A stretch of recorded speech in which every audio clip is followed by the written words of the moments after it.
Well, who was expecting Metroid Dread E3 2021, eh? A 19-year gap between Metroid Fusion and its sequel. Well, in a way, this is also a sequel to Samus Returns for the 3DS. I'll explain it all in a minute. Let's jump in.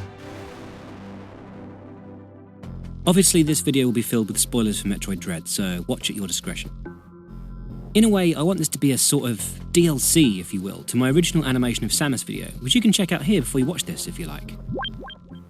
Before we start in earnest though, I just want to say this game is clean. It's so tight and neat and looks absolutely stunning, and I believe the animation is part of why it looks so good. Mercury's team have massively improved the animations from their previous game, Samus Returns, while keeping their own style and appeal, likely because they expanded from around 3 animators to lots more. There's a couple of lenses we can view the animation of Dread through. We can look at how it compares to the studio's previous work, we can look at how it compares to the series' previous entry, Metroid Fusion, and we can look at how the animations represent Samus in general compared to legacy animations, and just how they're presented to us as new animations generally. To try and keep this video organised and not just a random mess of me waffling on about how much I love various bits, let's make some chapters of things to talk about and analyse. So we'll look at Samus's gameplay, we'll take a brief look at enemy animations, we'll look at boss animations, we'll look at effects animations, we'll look at EMMI animations, and we'll look at cinematic animations. And I'll be including anything where you don't have control of Samus as cinematics. And we'll round off some stray thoughts, perhaps things that didn't work or things to improve. Okay, so deep breath. Samus. The most common thought I've heard expressed about Dread so far is just how fluid, smooth, and tight Samus feels to control. With a game series where microsecond button inputs are needed for special movement tricks, it should come as no surprise that Mercury's team have capped this game at 60 frames per second and have every action respond immediately to button inputs. This is called game feel. Having quick actions like this means you've got to pay attention to how they all transition into one another without looking snappy, and man, it looks great. Thanks to the high frame rate, we get to see smooth transitions for most actions, even if they're super quick and brief. Rarely, if at all, will you see an action snap from one pose to another when pressing buttons. I feel like this is a very conscious effort by the team to keep all actions looking smooth. My guess is that there's a mixture of segmented animated movements, such as the legs being independent of the arms, and bespoke movements, such as rolling into morph ball mode where all animations cease and the designated full body animation takes over. Samus's model is very versatile now compared to Samus Returns, no doubt held back by hardware limitations. Aiming is back and looks great. The transition from one extreme angle to the other is seamless. The posing looks natural yet dynamic, even when in other positions. The way everything pivots and rotates to allow this movement is really nice. Nothing looks unnatural or like it's breaking. The way Samus has aimed in previous games has often felt a bit awkward, but here it feels very natural. The main bits that aim are the arms and head, with everything else adjusting to allow for better aiming. Even when looking down, this doesn't feel as awkward as it perhaps should. It's going to be hard to ever go back to non-360 aiming, I tell you. One detail I like is, after having taken a shot, Samus settles to a more comfortable position before readying her action stance upon shooting again. Speaking of positions, leave Samus for long enough and she'll take on this pose. Nice. The running feels a little quicker than the run in Samus Returns, and actually feels closer to the running animation speed in Metroid Fusion. The running itself is so nice. There's some great locomotion in the legs. The way they lift up feels energetic, and there's a slight forward-leaning pose which we haven't really felt since Other M. There's very little build-up, just a subtle transition from standing to running, and you're pretty much at full speed within a second. There's this gentle bob up and down during motion, but nothing too extreme as Samus needs to be able to keep her aim steady for shooting. The whole model feels nimble, generally, perhaps because Samus is lighter after the events of Metroid Fusion without having such a clunky suit like in the early days. Something I like is when you turn, your gun, if ready, is the first thing to face the other direction, so you can begin shooting as soon as you can in that direction. I also like she's a little less lanky here. She feels a bit more bottom heavy. She's clearly never missed leg day. Shooting now affects the whole body much more, where it didn't quite so much in Samus Returns, and she's back to brandishing her gun from above in more of an aiming style, as opposed to Metroid Fusion where it was held from underneath like a shotgun thanks to her weakened state. The end of the arm cannon now has a slight afterglow from a shot. It might just be me, but it feels like you can rapid fire much quicker than you've ever been able to previously in a Metroid game. If you've got the dexterity and speed, you can get some crazy looking jolting action by rapid firing. Missiles don't offer any extra kickback in terms of body reaction, but we do get a slight glimpse at an immense reaction when Samus releases an Omega Blast. I mean, we don't even get this when using the Hyper Beam, really. It also feels kind of inspired by the full charge release from Smash Bros., though it could also be coincidence, as there's only so many ways you could react from a huge blast like this. But I do like the subtle cannon mechanism when you switch between missiles and grappling and everything. The jump is very satisfying. It's a whole league better than the now rather clunky-looking jump in Samus Returns. There's a generous amount of transition frames given from standing to somersault, which is a much tighter shape now, allowing for better accuracy, even when compared to the shape given in Fusion. And it also just spins quicker to give a greater sense of speed and action. Did you know there's a handful of frames for wall jumping? Almost like back to how Super Metroid did it. Bloody love you 60 FPS. Landing from a somersault, either standing or running, has a nice subtle bouncy follow-through, transferring that energy down the legs. The posing for jumping normally is also nice and dynamic now. I don't think it's ever looked quite this nice. It's been a while since she's been able to jump without brandishing her gun either. I think this is what makes these poses extra nice. Again, perhaps some influence from Super Smash Bros. Here, albeit with slightly stronger posing. There's a turning animation for most poses in Dread, as there was with Returns, although you'll notice when spin jumping that turn is instant, disguised by the quick motion in the jump, and to allow precise platforming. There are some little bits of IK, inverse kinematics, that allows correct and automatic placement of limbs and appendages and surfaces, such as slopes and steps. Interestingly, this hand on the wall, which I tweeted about and somehow got loads of attention and traction, isn't IK. This is a bespoke piece of animation crafted for specific situations. The hand places higher if Samus doesn't have the morph ball, and then lower when she does. This allows a smoother and more appropriate transition into morph ball mode, and is a handy indicator if you do or don't have it. Nice touch. Speaking of morph ball, crunching into this small sphere has never been an easy transition, and slowed down is not natively glamorous here either. But honestly, there's such little time to show all the frames you'd need that it's difficult to notice. I mean, do you want to be in control quickly at the expense of nice-looking frames, or do you want nice-looking frames at the expense of regaining control? Though transitioning from a spin jumper to morph ball looks as smooth as. A new move, the slide, is introduced. Honestly, this is like Sonic Mania's drop dash in the sense that it's going to be weird going back to previous Metroid games without the slide now. The move itself, like most others, calls all the body parts to position to transition into the move, sticking her leg straight out, steadying herself with her hand. Getting tips from Mega Man, I think. Momentum is definitely the name of the game here. There are lots of animations which build upon keeping the flow of gameplay smooth and tight. These gentle parkour moves, for example, are so nice and smooth, and it's so difficult to notice how the transitions work. From my best guess, it seems as though at any point the character model needs to do one entire specific bespoke move, it calls in all separate limbs into the starting position of the bespoke move, and that animation then takes place, which is how the transitions all look smooth, as those limbs could be in any number of places before the bespoke transition animation is triggered. Which is why climbing up short steps looks so nice. It doesn't necessarily matter which leg is first when it gets to that point, it fits in what tiny transition it can before moving on to the tailored action. Oh yeah, I haven't even talked about the counter move yet, which has been upgraded to have dash, morphed and sliding variants. The animation responds fairly quickly, and once connection is made to an enemy, Samus will switch to her attack stance for the player to take advantage of, which is the only time she poses like this. You swipe up when grounded, down when airborne, kicking up while sliding or morphed, and then sideways when hanging or climbing. These feel a little like they could be Smash Bros. Moves, or perhaps an idea lifted from Other M with the dodge. What I really like about countering is the slight dynamic camera movement that zooms in to give a little more excitement without interrupting the player's inputs. There's this nice streak that accompanies the arm swipe to really communicate the action. There's a small window where you activate the counter and how far into the animation it actually connects with the enemy, which results in the animation ending sooner than normal. I love the weighty feel when using the grappling beam to hang and traverse to surfaces. It's nice that your body will react to the angle you're pulled when you've connected to an appropriate grapple point. It's hard to tell exactly if this is just some simple physics simulation that's added to the model or something more bespoke. Seeing as most actions seem bespoke, I wouldn't be surprised if it was a bit of both. Comparing this action to the previous one in Samus Returns, it feels a bit more like there's simulated physics, especially when being pulled towards a surface.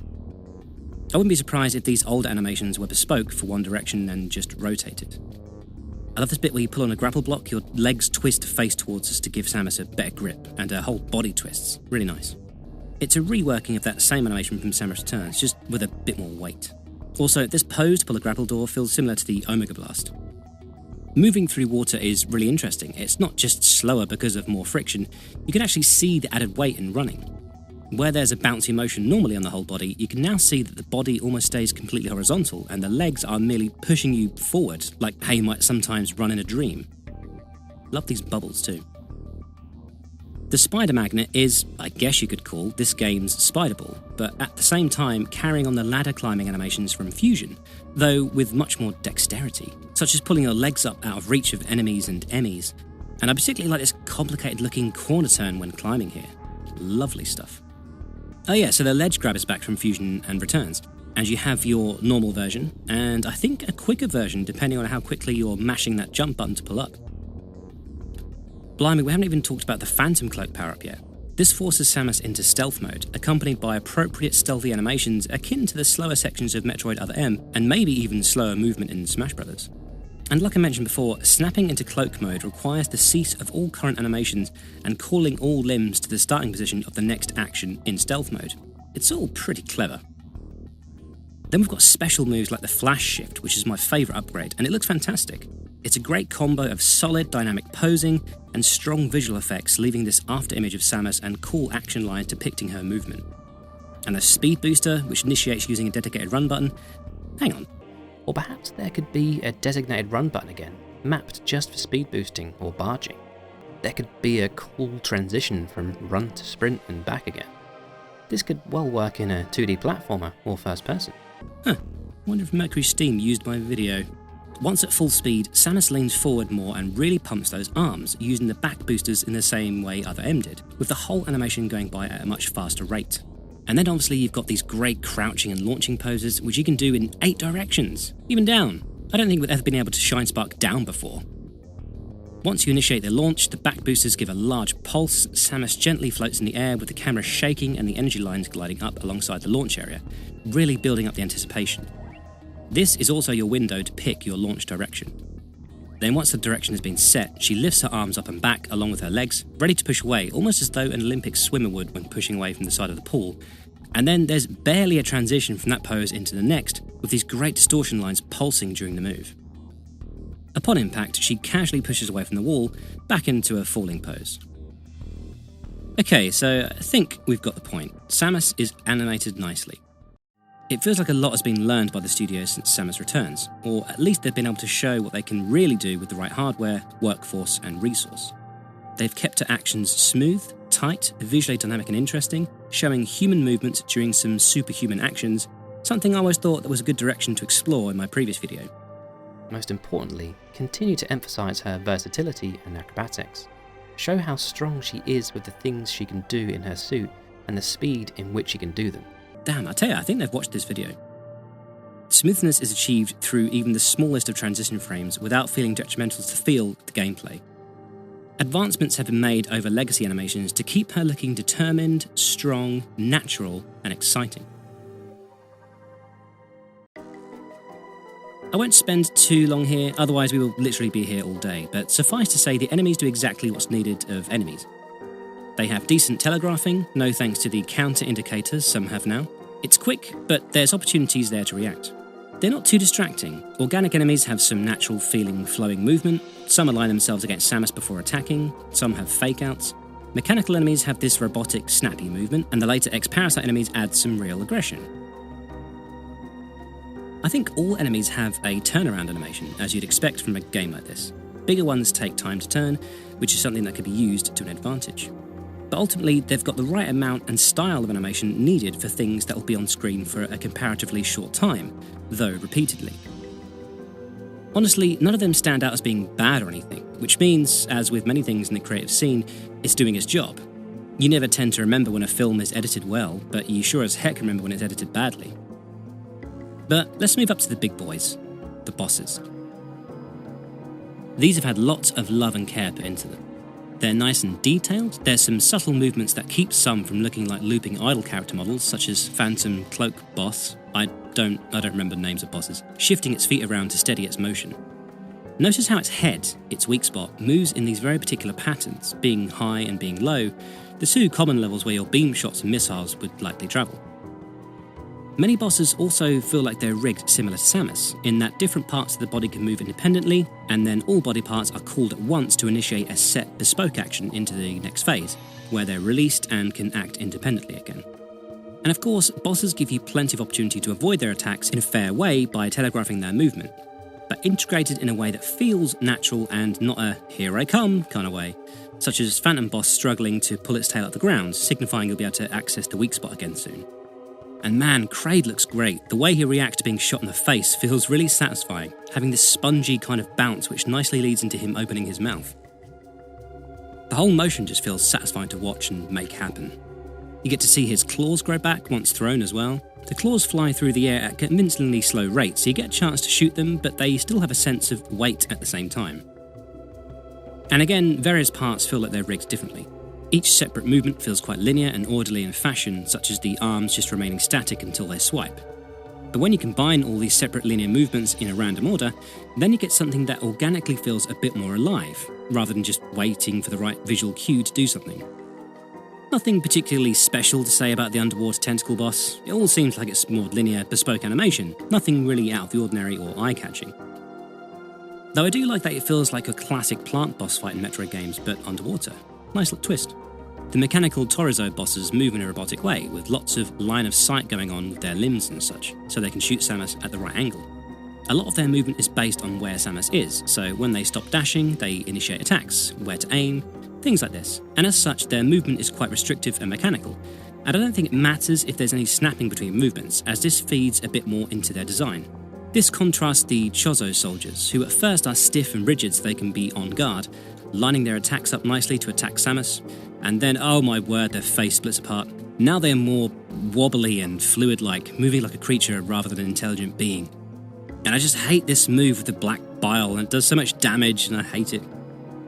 I love some of the more rarer movements, such as the reaction of the Chozo soldiers when their shield is broken.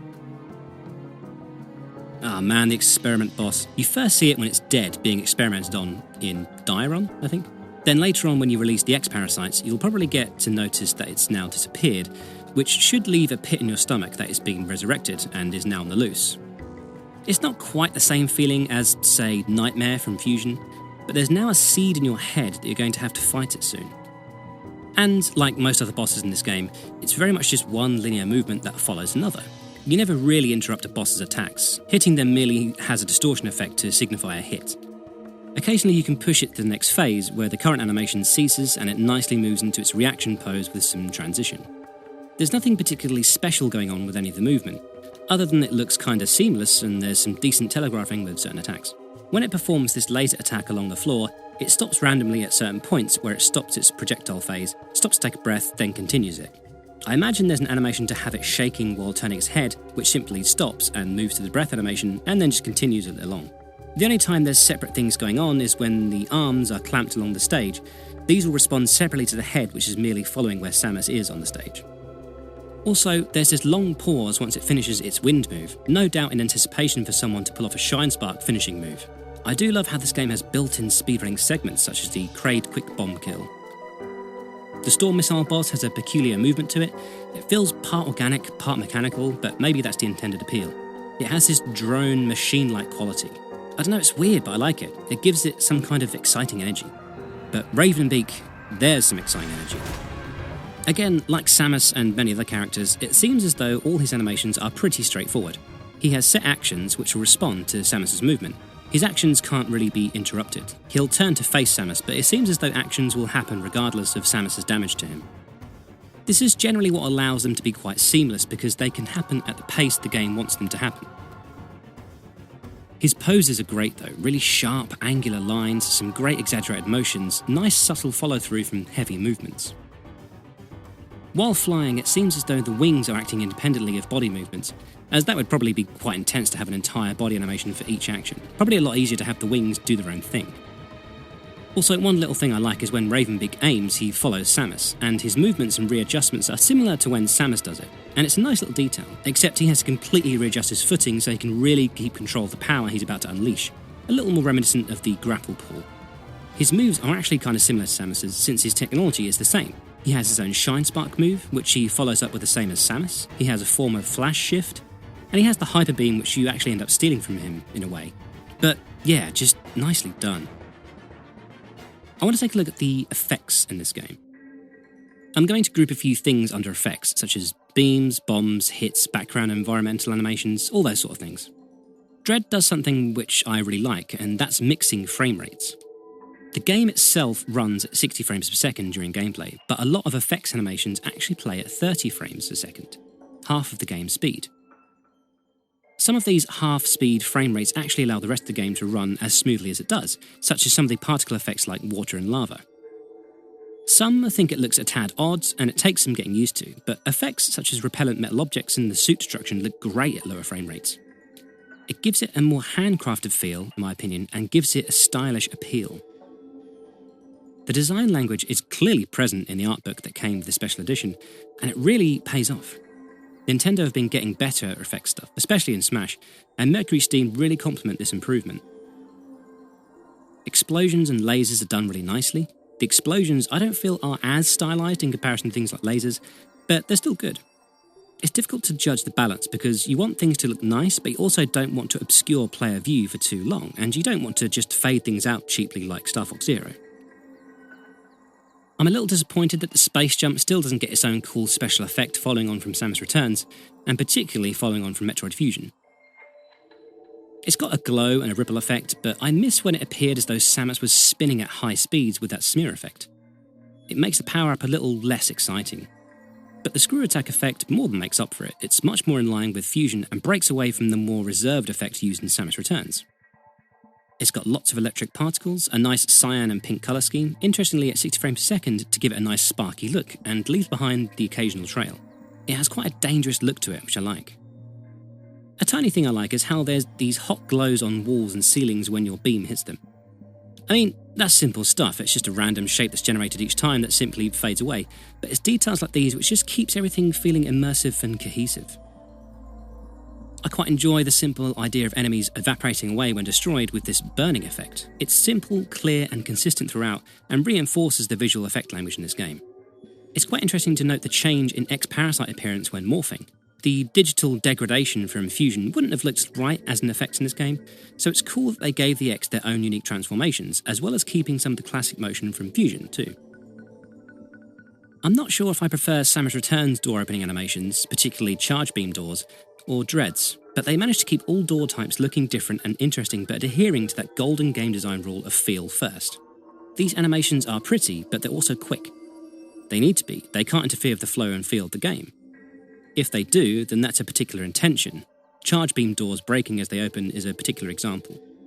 I feel like there's just one frame too few when this opens, like there should be one more here. But yeah, the plasma and wave beam covers are one such lovely looking highlight as they shatter apart. I'm not especially fond of the flamethrower animations here, but that's a minor niggle on my part.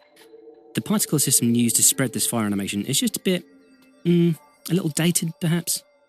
There appears to be 2 or 3 variations of fire animation in this game though, with my favourite being this one, which has a nice wave-like effect pushing the fire outward. It appears as though it's stretched depending on the distance needed too.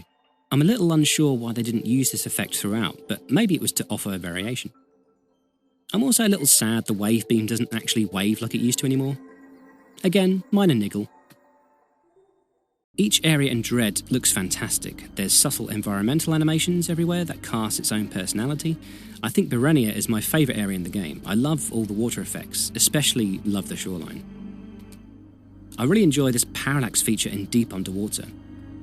In fact, I think that's a thing that's missing at points throughout the game.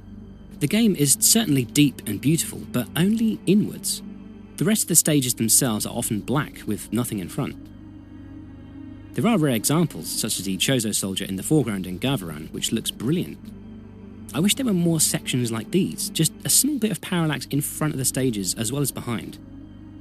The only other section where anything protrudes forwards is this platform at the start of Kraid's fight. The rain and lightning in Hanubia is just wonderful. Random each time. Love it. And a final point is the way that everything glows at the edges when taking damage, including Samus. I'm rather enjoying the modern approach of invisibility frames in action games, having this glowing effect instead of the flickering effect of old. Okay, so, the EMMIs. These are the game's scary antagonists, this game's version of the SAX from Fusion.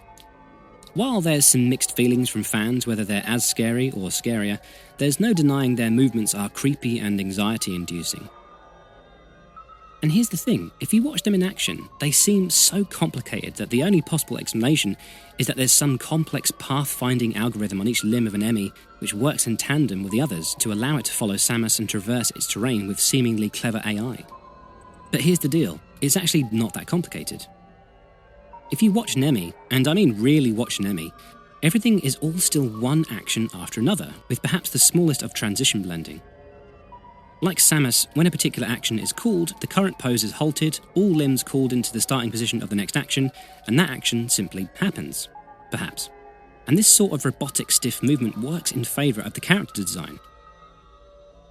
This is indicated to us through these small cutscenes.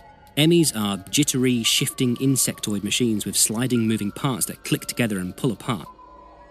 This is programmed in so well that each decision an EMMI makes to track and chase Samus looks as though it's part of how they naturally move, and it appears seamless.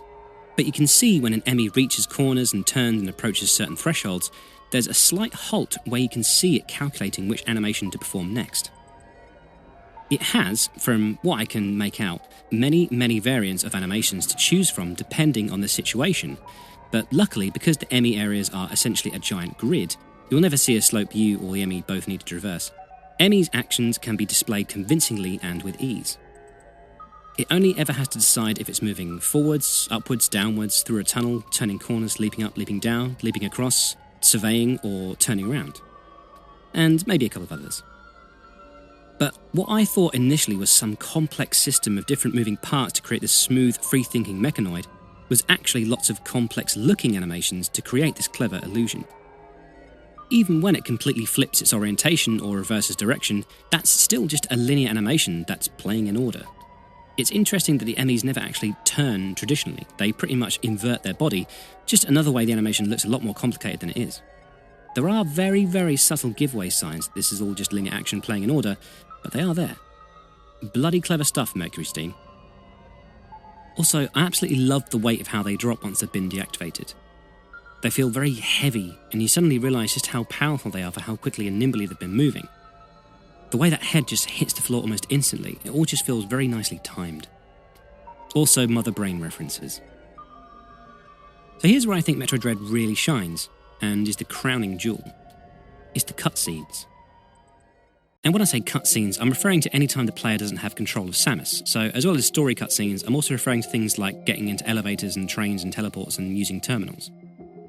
In my opinion, this is the best Samus has ever been characterised. They've kept her slightly more effeminate movements from Samus Returns, with this slight hip rock in this opening scene.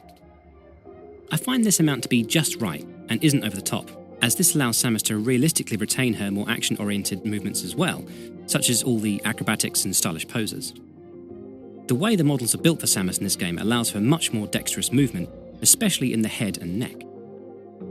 The amount she can twist and turn compared to the Prime cutscenes, or even in the other M cutscenes, is so much more. The suit looks like it's actually built a bit more around how the user would move, allowing more freedom. And this allows the animators in Mercury Steam to really give Samus genuine expression, be it small or be it sensational. Something as simple as glancing round a new area, or performing some insane acrobatic stunt. I just want to mention how good the clipping is, or rather how good the clipping isn't. Clipping, like I've mentioned before, is where parts of the mesh in a model intersect and cross over. It can be difficult not to do. You have to really understand your model, knowing where you can and can't move so it doesn't break. And it's been really difficult identifying places where it happens. It doesn't happen during gameplay, at least not to the unaided eye, and it doesn't happen during cutscenes either. Something I find impressive, which I never really knew was a thing, is that all the cutscenes in this game are done in engine, and aren't pre-rendered, which is how we're able to transition from gameplay to cutscene and back again so smoothly. Like, I think this has been a thing in gaming for, years. Granted, the cutscenes cut the frame rate from 60 to 30, or maybe even 24, but this, I think, like the effects, is to save rendering space. Also, it just gives these scenes a slightly more cinematic feel, though some, understandably, aren't fond of this approach. Getting back on track slightly, I think this moment when Samus first meets Quiet Robe might be my favourite in the whole game. She holds her aggressive stance, being at the ready for as long as possible, with the camera acting as the eyes of an unknown character. Samus notices and changes her stance, keeping her body direction at the EMMI, but pointing her gun at the intruder, so she has the option to switch targets quickly. Then she realises the character is a Chozo, but the last Chozo she met attacked her, so she shifts her pose completely to Quiet Robe. And only once she realises he's not a threat, she gives it a moment and then just super calmly relaxes her stance into this resting pose to catch her breath, in a sort of, alright, what's this all about then kind of way. I absolutely love it.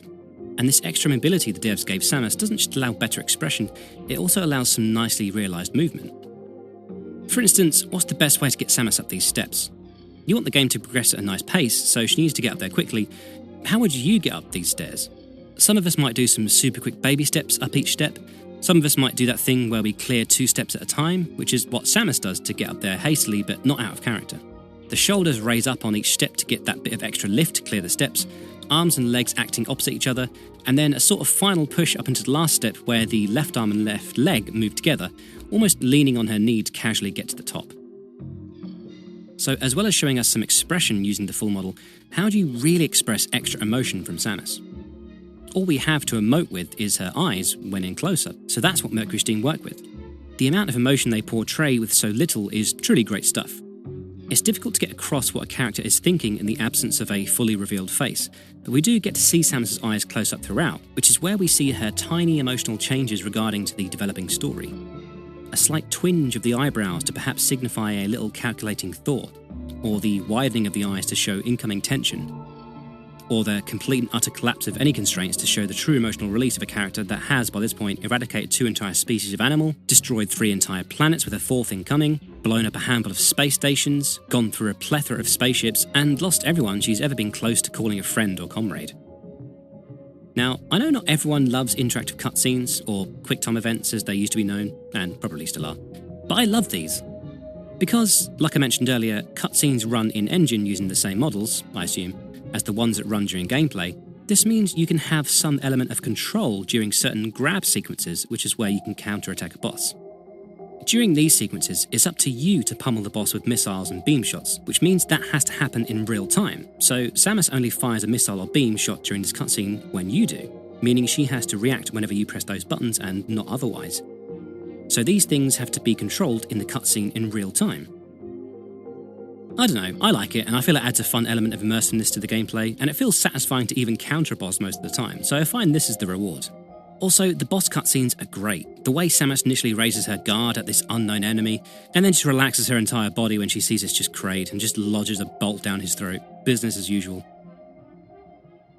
Her calm, menacing reaction to Phantom Cloakagator helps us gauge her character more. It feels a far cry from the depictions just 2 games prior in Other M, and generally the action scenes show Samus as being this cool, calm, but confident and calculating badass, which I've seen thrown around. I enjoy those, but I think I really like the calmer moments, such as when the X are released and Samus is just glancing around, but we know what she's thinking. She's thinking, oh crap. And similarly when she approaches Ravenbeak's room, she can see it's a navigation room, but she hasn't entered it the way she normally does. And you can see there's a moment of hesitation, the quick, sharp movements of the head when you see her clock that it's a nav room, and then proceeds to initiate the port like normal. Generally, she seems to extrude this confident, strut-like quality, which acts as a gateway to both the extreme and the reserved. She can be calm and thoughtful in one moment, and be the very personification of anger and energy in another. The Prime games did a good portrayal of Samus, as well as they could in her clunky suit. Other N gave her more dexterity, but kind of flunked on the attitude, but I think Dread has nailed it. So, to sum up, this game looked good. I'll take a moment now to say I'm aware of the accusations against Mercury Steam and its culture around how it treats and credits its staff, and it'd be good of them to at least credit all staff who made the game happen. At the same time, though, I don't want that to undermine the beautiful work that those artists have achieved here. It seems a shame for us not to be able to enjoy the wonderful things each artist has contributed toward the game because of questionable studio practices. I'd rather celebrate what those involved have created than hide away positive critique while waiting for the studio to respond. So, any stray thoughts before we sign off? I think this game is a great argument for these sorts of animations only being possible in 3D or rigged animation. This kind of fluidity just wouldn't be efficiently possible with hand-drawn 2D graphics. The idea of every conceivable transition being drawn by hand is just not feasible. I think the way stored missile boxes just disintegrate feels a bit cheap. I personally feel like this would have worked better as a mechanical removal than a digital one. Like I said before, I'm disappointed that the wave beam no longer waves like it used to. And I'm disappointed the space jump doesn't get its own exciting bespoke spinning animation anymore. I feel like the way Samus shoves her gun into holes isn't as satisfying as it perhaps should be. It feels slightly misaligned and not locked into place. I think even Samus Returns felt slightly better in this regard. Prime's was a bit iffy, but still felt like it was locked in place. I feel like there was something missing going from exploding planet straight to credits. Like there was a missing segment just there, particularly for a saga-ending story. I don't think the music is as strong as previous entries. It's good, there is some great boss battle music, but the area themes don't feel like they've hit the highs of previous games. The sound design, however, is absolutely superb. Sound design is something completely out of my area of expertise, and I just love how techno-y everything sounds. And it was very daring of Nintendo to have neither Ridley nor actual Metroids appear at all. And great that they decided not to reuse the same old tracks they always do. I also really like how the suits are applied. There's this nice swirly energy that kind of wraps around Samus's form. Yeah, it's just great. I love the meltdown section, and other interesting one-off scenarios like the Frozen period and the Darkness sections. It reminds me more of the sections you'd find in Fusion and Samus Returns, and I'd love to see more of these sections going forward. Well, that's kind of it. Here's to looking forward to Metroid Prime 4. What's your favourite animation in Dread? Did you think I missed anything important?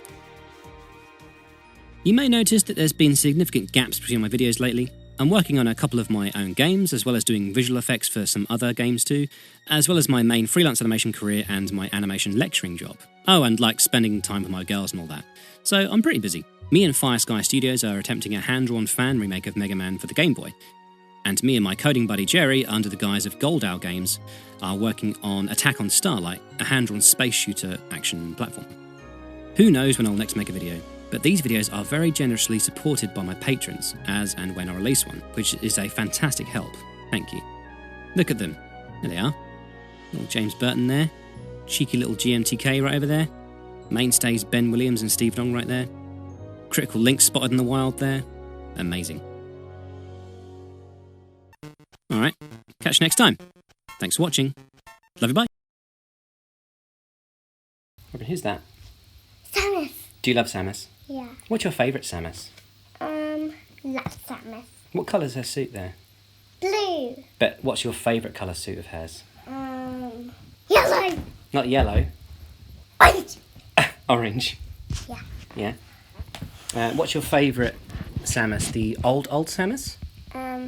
Or the old Samus? This one? Yeah. What's that one called? Can you remember? Metroid... Samo. Not Metroid Samo. Metroid Drown. Not Metroid Drown. Metroid Dress. Not Metroid Dress. Metroid Dread.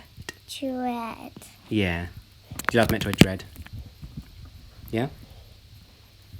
Is that you done? Love you back.